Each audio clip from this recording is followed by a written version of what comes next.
Amis, bonjour à tous et à toutes et bienvenue à notre rendez-vous quotidien consacré à la méditation de la parole de Dieu. Nous sommes aujourd'hui le vendredi 27 mai 2022 en Jean 16, versets 20 à 23.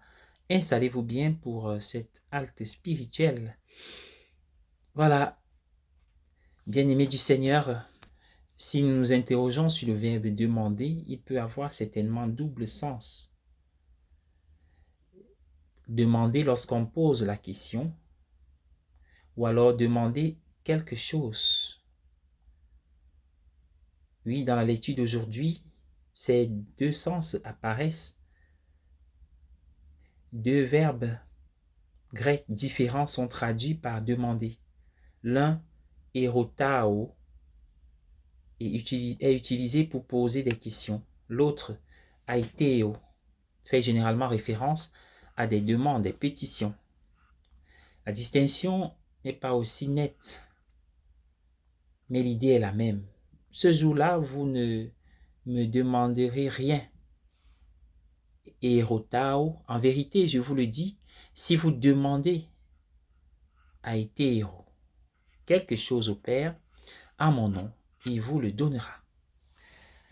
En paraphrasant cela, nous pourrions dire, quand tu me reverras, tu ne seras pas plein de questions, tu feras quelque chose, tu intercéderas auprès du Père en ma présence. N'importe quel enseignant dans n'importe quelle école vous dira à quelle vitesse un cours de religion se désintègre en un débat et plus loin en un échange de coups de gueule. Il est beaucoup plus facile de parler de quelque chose que de le prendre à cœur ou de le faire. Parler est souvent un substitut à l'action. Un premier ministre britannique du 19e siècle, William Lamb, a fait une remarque célèbre en entendant un sermon évangélique. Les choses ont atteint un stade avancé lorsque la religion est autorisée à envahir la sphère de la vie privée. Une façon d'éviter le défi de la religion est de la maintenir dans la sphère publique, avec les cérémonies comme la relève de la garde. Un autre moyen très efficace paradoxalement est tout le contraire et il semble être le préféré aujourd'hui, rendre la religion si privée que vous n'avez pas plus besoin d'en rendre compte que de votre circulation ou de votre digestion. Mais la foi est une chose que l'on fait d'abord et dont on parle ensuite, s'il le faut. Je préfère voir un sermon que d'en entendre un n'importe quand.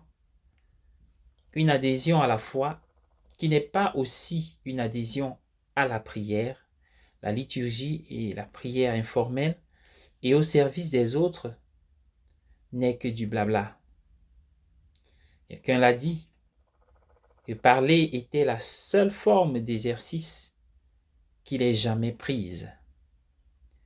C'est un chrétien qui parle.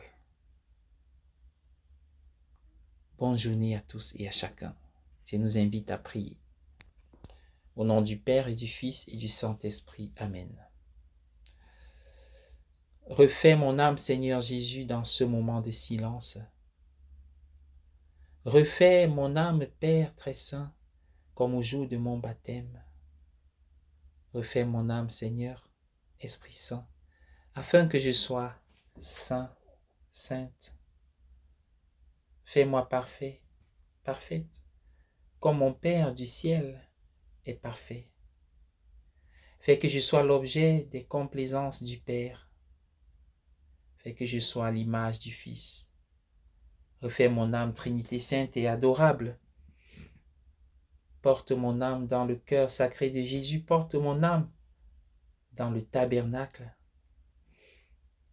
Toi, Esprit d'amour, laisse-moi y demeurer nuit et jour. Fais-moi la grâce d'une continuelle oraison, que je vive sans cesse avec le Père, à l'image du Fils porté par l'Esprit Saint. Dieu trois fois saint, je t'adore. Amen. Au nom du Père et du Fils et du Saint-Esprit. Amen.